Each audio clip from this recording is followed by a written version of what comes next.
Howdy folks, once again, this is the Calgary Vetterli / Antique Arms Almanac, and right here we've got the little plant manufacturing Merwin Bray pocket roll, little Cupfire revolver.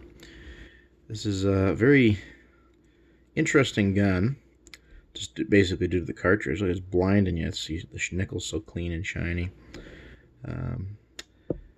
That basically this gun exists because of the roll and white patent, which didn't expire to the late 1860s, and then all the legal kind of proceedings until like 1871, 1872, and then everyone started making cartridge guns. But if you wanted to make cartridge guns, there were other ways around not paying the licensing fee to Smith & Wesson, who had exclusive rights to the roll and white patent. And so you get a bunch of these weird alternative front-loading cartridge systems. And so you get like teat fire, lip fire, and cup fire. And this is a cup fire. And so this is a very interesting little gun. It's obviously in pretty good shape. In my opinion, this is, I would say, professionally refinished. And the reason I say that it's not original is because there's this little nick. See if I can get it to focus right there. And there's bluing in the nick. So that's been there for a long time. You'd think on the flat they'd polish that out, but when they refinished it. But the nickel looks really good. I don't like the grips as much. They're a little too shiny. I think this is some sort of varnish. Originally it would have been like an oil finish. There's some dents there. And a little nick there and a little wear there. But beyond that, there's some really tiny, insignificant stuff. There's that spot on the barrel where it's the most worn. Other than that, the patent date, there's some scratches there, and some minor stuff here and there. But overall, this gun's very pretty, looks good, present well in a collection. It's actually nice looking wood, probably walnut. And I guess I'll give you a demo on how this thing works. Basically, we're in the half-cock position. You load your Cupfire cartridges in here, one by one. So you load them all in there, and then it just works like any other single action type gun, and it's a very tight lockup. But you can see the hammer has kind of a weird hawk beak hooked shape, and that actually is where the point of the cartridge, or the hammer hits the cartridge, and it hits it up against the side of the case wall into the concave cup shape cartridges. That's why it's called Cupfire. And as far as sight picture goes, let's get the front sight to focus. You got a notch top strap, but it's kind of hard to get. Oh, no, okay, you can get it in the notch, just barely. There's your sight picture. This is like a personal protection gun. This ain't no pocket. They're a target rifle. The knurling, or the cross hatching, on the hammer is very sharp. It's not worn like on a lot of guns. All the screws are in really good shape. The pins aren't coming out. She's very pretty, aside from those little flaws. And another thing is, it's an all-matching gun, 9606.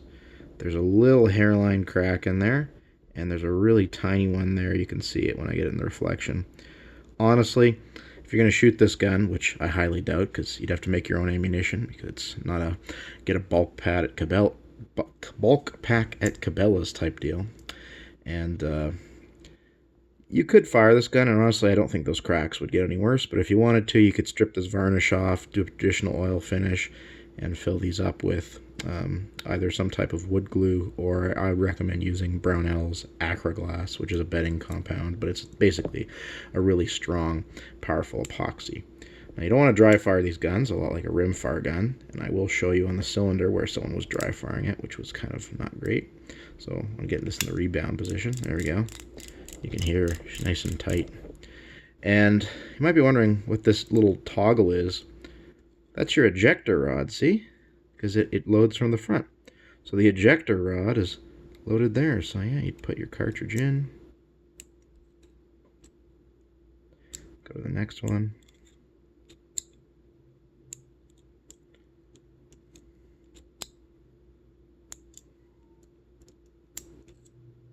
This literally looks like a gate latch, like a little bolt. It's quite literally a bolt action ejection on this thing. So I'll take it apart and show you some of the little neat crap on the inside. There's your little trigger flat spring there, and trigger works good and everything. Mechanics on this gun are excellent. There we go. To get this out, you kind of need to... There's the cylinder pin. And it's got a little cut there. It's just a little button. And the cylinder pin does match. There it is, 90, 96. They kind of spaced it out there. A little flat spring retainer, 90, 96. You can see it there. And the cylinder just pops out the side here. And other than that, it's very clean inside. They did a good job on the re-nickel on this. This was like very professionally well done. There's the hand. Works great. Good little... the mainspring on this is very tight. It's a very strong mainspring. There's the front of the cylinder. And you can see there's some little bit of pitting from black powder, and the nickel is kind of worn away on the front. There's our patent date. Patented July 12th, 1859 and July 12th, 1863. And you can see in the chambers, they're not bored all the way through. So it doesn't violate the roll and white patent because you got this little smaller orifice. And you can see the holes are definitely smaller on this side. And you can see that's where they stopped. And just to focus, there's our serial number, 1996. And instead of ratchet teeth, we have little cylinders. That's what it indexes on. And you can see where someone on this pistol, I will point out this damage here, was dry firing it. Just like a rim fire, you shouldn't dry fire this. And so there's a little lip there. You could hone that off with a little fine stone. Not going to be the end of the world. If you actually wanted to fire this thing, I would do that. And then you have all these little latches, these notches on the side. But it's odd because we have cylinder stud lat holes in there, and it does lock. See, there it is. So what are these? These are safety notches. So if you want to, you are carrying this gun in the Old West, you could put the hammer down on one of these, and the hammer would just sit there. And then when you cock the hammer back on her, it would index, and you'd have that chamber in line. Then you could fire. You got 5 shots in this. So it's a pretty cool little single action. These generally are in like okay to really good condition. There's the ejector bolt. That's basically what it is.